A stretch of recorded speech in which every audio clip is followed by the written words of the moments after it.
सर्दियों में इजाफे के बाद मकामी लोग ठंड से बचाव का इंतजाम करने में जुट गए हैं, जबकि बाहर से आने वाले सयाह इससे खूब लुत्फानंदोज हो रहे हैं। पहली दफा कश्मीर आए सयाहों का कहना है कि यहाँ आकर ही उन्हें वादी की असल खूबसूरती का एहसास हुआ। जी मीडिया से बात करते हुए सयाहों ने कहा कि जिंदगी में एक दफा सभी को कश्मीर की सैर करनी चाहिए। Wonderful experience. This is the first time I visit here. This is the first time I'm seeing this snow. I felt very happy. Entire we came with 4 members, and now it's going to gondola ride. It's a very beautiful experience. It's the first time for us to visit the Gulmarg, so it's the most beautiful space. We are coming from Hyderabad, and I proudly say like people from Hyderabad can definitely visit this Gulmarg in the month of December, so that you can see snowfall as well. There's a snow fresh toasting everywhere. Okay. I came to the Gulmarg for the first time, the Kashmir.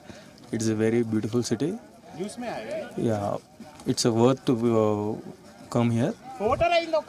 I suggest people to come and visit the beauty of Kashmir. इधर आके skiing सिखाते हैं, sledge ride मिलता है उनको, और snow bikes available है यहाँ पे राइड करने के लिए। बहुत ज़्यादा रेस्पेक्ट करते हैं टूरिस्टों का ये लोग। हमें भी यही उम्मीद है कि बहुत सारे टूरिस्ट इधर आके गुलमर्ग के इन पहाड़ियों का और इन बर्फ़ों का लुत्फ़ उठाए। कश्मीर घाटी में शदीद सर्दी की वजह से अगर आम नागरिक काफ़ी मुश्किलातों का सामना कर रहे हैं, वहीं पर मशहूर सेहत अफजा मुकाम गुलमर्ग की बात करें, यहाँ पे काफ़ी तादाद में आज टूरिस्ट पहुँचे हुए हैं इस बर्फबारी से लुत्फ़अंदोज़ होने के लिए। यहाँ पे कई टूरिस्ट ने जी मीडिया से बात करते हुए कहा कि यहाँ पे जन्नत कश्मीर की अगर बात करें, वाकई ये जन्नत का एक हिस्सा है और यहाँ पर हर किसी को एक बार ज़िंदगी में आना चाहिए, खासकर इस मौसम में। तो आने वाले वक्त में यही उम्मीद करेंगे यहाँ पर ज़्यादा से ज़्यादा बर्फबारी हो ताकि ज़्यादा से ज़्यादा टूरिस्ट यहाँ पर आ सकें। सागर, जी मीडिया।